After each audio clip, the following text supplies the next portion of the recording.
At long last, we've got another move. A move has happened. Something has happened in free agency. After a blockbuster start, it has dwindled out, and I forgot about it, honestly, because Cristiano Ronaldo is at Manchester United. If you do watch football, that is big. That is very, very big news. But what is very, very, very, very, I'm kidding, but slightly less news is Lauri Markkanen has been traded, but it's worth talking about still. Let me not get it twisted. It is still worth talking about and still worth listening to because it's 2:20 a.m. over here and I was editing another video and I could have gone to sleep, but I'm like, yeah. When are we getting another trade? I don't know. When is Ben Simmons going? I don't know. When is Lauri Markkanen moving? What is he going for? Well, we got our answer because $67 million for 4 years.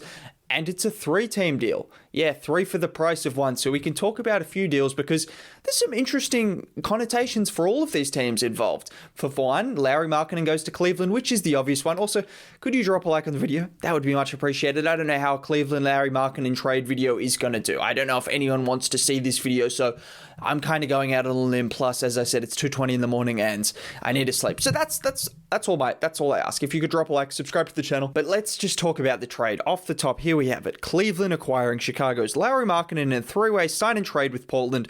Chicago Bulls get Derrick Jones Jr. Solid deal. Portland's lottery protected first round pick, which it says will be conveyed 1 through 14. It's protected through 2028. So basically, if Portland make the playoffs, it'll be used. I'm pretty sure, unless my comprehension is off. But if they make the playoffs in any of the next, 7 years, it's going to be used and it'll be whatever pick that is. So a decent pick, which at first I thought if Cleveland were giving up a first round pick and Larry Nance Jr., who is the last piece to this trade who went to Portland, then I was going to say that's I don't like that. I don't like giving up Larry Nance Jr. and a first round pick, but to give up Larry Nance Jr. and not the first round pick, okay, we can live with that. If you're Cleveland, we can live with that, taking a chance on Lauri Markkanen, who is still a promising player. He's shown glimpses. He's had some rough coaching. He's had some difficult circumstances. It hasn't been easy for him, but when he has had a good stretch of games, he's shown off what he can do. He's an offensive player. He's going to shoot 40% from 3 or thereabouts. He's going to provide offense and he's going to provide spacing alongside Evan Mobley, alongside Darius Garland.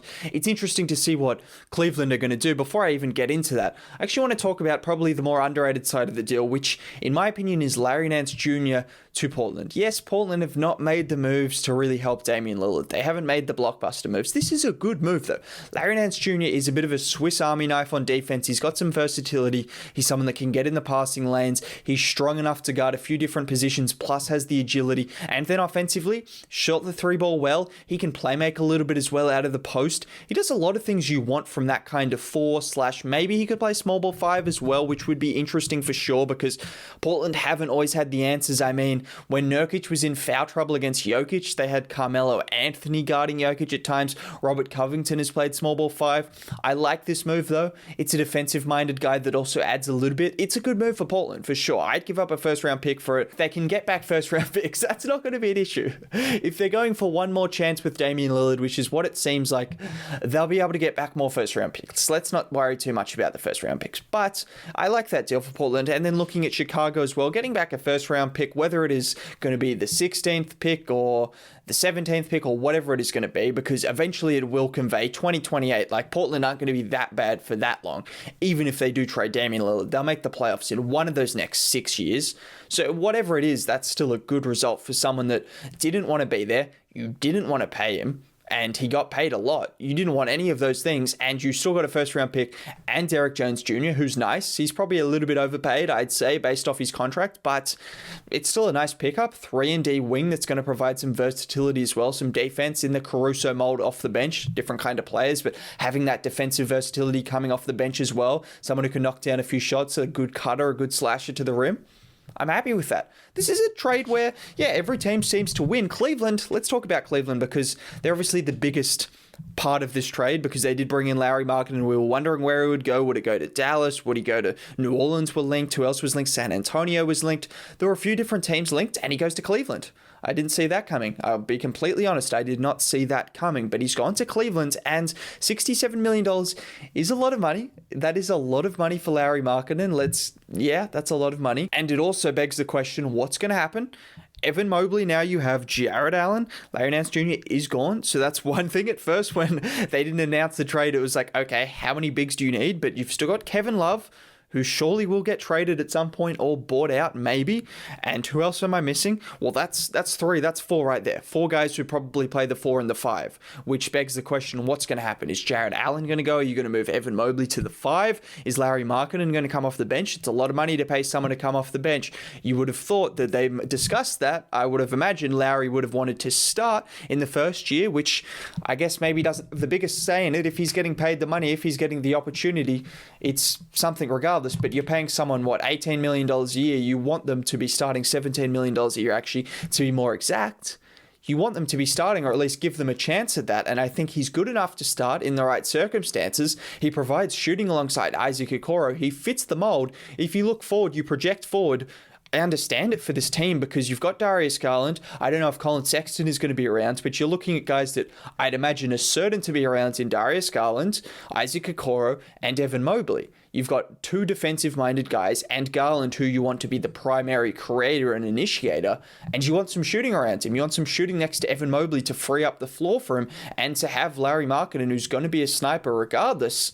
I don't mind that. I just really don't know what they're going to do with the team. Kevin Love, I wouldn't worry too much about Kevin. He can sit on the bench.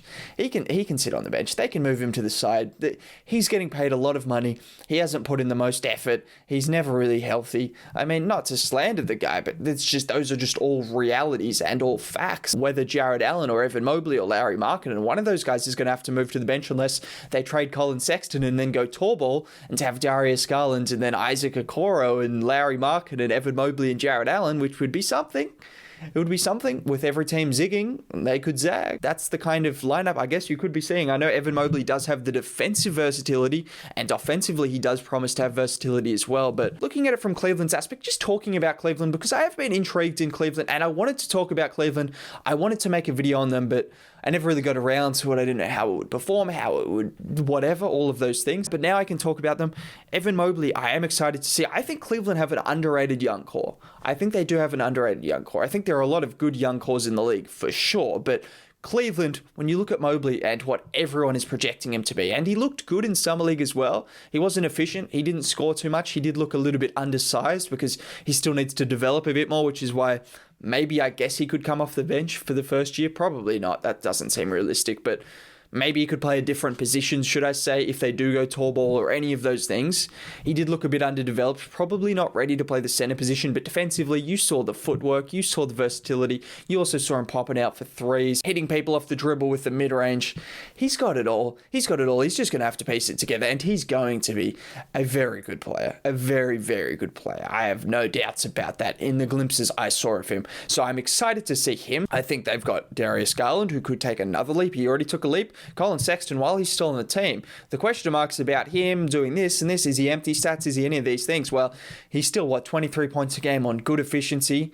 It's still a good player to have. Isaac Okoro took a leap towards the end of the season, and he's someone I would project to have a bit of a breakout season, taking a leap for sure. Jared Allen is a good player, whether they keep him or not. If Kevin Love's coming off the bench, it's still a good guy to have. He's still going to contribute to winning. And if winning is what they're trying to achieve, which I imagine they're trying to achieve it, they wouldn't be angry at another top pick, but I'd imagine it's time for them to try and get serious and try to win some games. I wouldn't be surprised if Cleveland were a play-in team. I've said that, and I wouldn't be shocked. It's not something that when you look at this team and you see the kind of guys you've got there and the potential for a leap or the potential for Evan Mobley to come in and already be a really impactful player, and now Lauri on his redemption arc with what he has shown in the past, it's intriguing for sure. Cleveland are very intriguing. Look, I'm not going to sit here and lie to you and say this is the biggest blockbuster trade. It does leave a lot of question marks, which is one thing. It definitely leaves some question marks over who is going to fit where in Cleveland. And, well, I guess Portland, there's not too many question marks. Larry Nance Jr. is just going to come in and impact the team, and they're trying to win now, that's for certain. And Chicago got a 3-and-D wing, which they're happy with, and a first-round pick. If you're Chicago, you're ecstatic with that return for someone that didn't want to be there. You didn't want him there, and you didn't want to pay him. That's a major W. That's just a major win for Chicago, but that doesn't mean the other teams can't benefit. Lauri Markkanen, in a couple of years' time, you could look back and see this guy is someone who's averaging 18 to 20 points a game, shooting 40% from three, and is okay on defense, particularly alongside Evan Mobley and Isaac Okoro, who, if Isaac Okoro is on one side of you and Evan Mobley is on the other side of you, just positionally speaking, the 3 and the 5, you're going to look okay. You're going to look okay on defense. So what he does on offense, which has never really been questioned, it just hasn't. He has looked better at times, but it's never been questioned. He can shoot the ball. He can score. With those guys potentially making up for some of his defensive blemishes, I don't mind it. I'm just really intrigued to see what Cleveland do in terms of Jarrett Allen, Lauri, Kevin Love, Isaac Okoro, all of these guys fitting into different positions around the same. It's interesting, but that's my thoughts on the trade. Not a blockbuster trade, but an interesting one nonetheless. Also, Cristiano Ronaldo went to Manchester United, which is a big move as well. So let me know your thoughts on that as well.